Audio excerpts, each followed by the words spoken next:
South Wales saying, look, we're still going to keep the situation as normal, no closure of borders, including to Victoria. The right decision?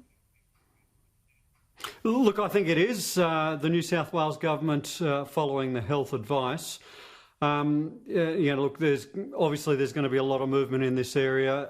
What I don't think is helpful, I've got to say, Tom, is having the Prime Minister coming in and politicising the situation. Yesterday, very disappointed to hear the Prime Minister launch a broadside against the Labor Premier of Queensland for taking what is virtually the same decision that the Liberal Premier of South Australia has taken. Apparently good for South Australia, bad for Queensland, clearly driven by politics. An admission the Prime Minister himself has said, if we're going to get cooperation, if we're going to get the right sort of outcomes on a health basis and an economic basis, we've got to take that sort of silly politics out of it that we saw from the Prime Minister yesterday. What did you make of the revelation this morning? Because obviously the situation in quarantine in Melbourne have had some issues. They wanted to send more to New South Wales. New South Wales is saying, keep going, we've done enough. Is that a bit of a concern that cooperation is fraying in this area? Look, I think what it shows is this pandemic is far from beaten, and that when we get a spike, as we've seen in Victoria over the last week, that we need a firm and decisive decision to be taken. We need to ensure that we're responding to that quickly and appropriately. A proportionate response, which I think Dan Andrews has got the balance right there in Victoria. Luckily, we haven't seen the same sort of outbreaks in New South Wales. That doesn't mean that we can let our guard down. It does mean that we should be taking learnings from what's gone on in Victoria. And if we've got a risk of making those sort of mistakes in other states, then we should be ensuring they put the right sort of protective action in place. But I think as we move forward, Tom, I think we are going to see different states and different parts of states having to take different responses as we get an outbreak arising. Yeah, well, I think that'll be true, and certainly lessons learned by everyone along the way. I wanted to ask you about the review by New South Wales, the Treasurer there, Dominic Perrottet, into tax reform.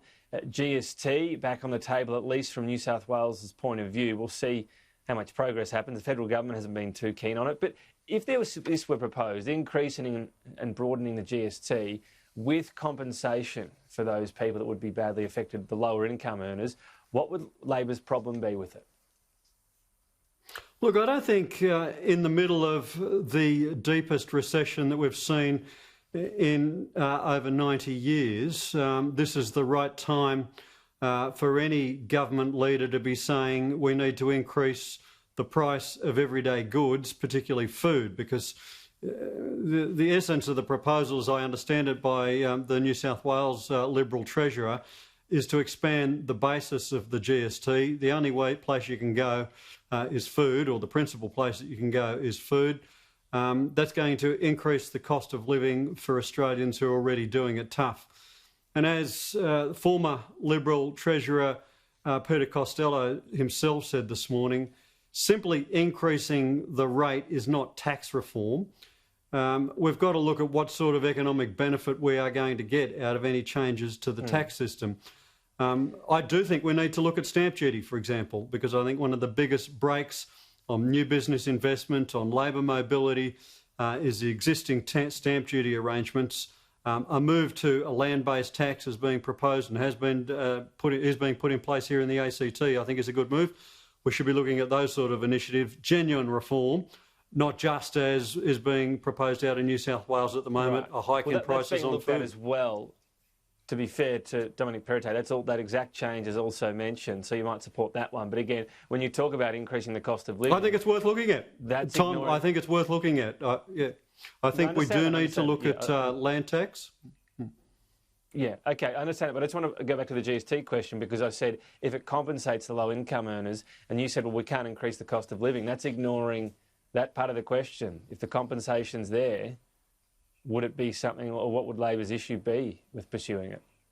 Well, the compensation, our fundamental problem, two fundamental problems, these sorts of taxes take a higher proportion of income away from poorer families, less proportion of income away from wealthy Australians. They are in their very nature regressive. We've seen in the past that compensation delivered in one generation or by one government is wound back or is gradually reduced over time by subsequent governments. But in essence, introducing a big whack on the cost of food in the middle of a recession when households are already doing it tough and struggling to make ends meet is not good economics. I wanted to ask you as well, Eden Monaro, this by-election on Saturday, a lot of different speculation. I'm not expecting you to predict the result. You're welcome to if you'd like to. But if this does not go the way of Labor, given the side and the weight of history that is on Labor's side, this would be damaging for Anthony Albanese's leadership, wouldn't it? Yeah, look, no. And can we just scrape away this talk about the weight of history? Every by-election has got to be looked at in terms of that specific by-election. The existing boundaries of Eden Monaro are very, very different to the one that Mike Kelly first won back in 2007. In fact, on the existing boundaries, no other Labor MP would have won it. So, you know, it's going to be a very difficult by-election.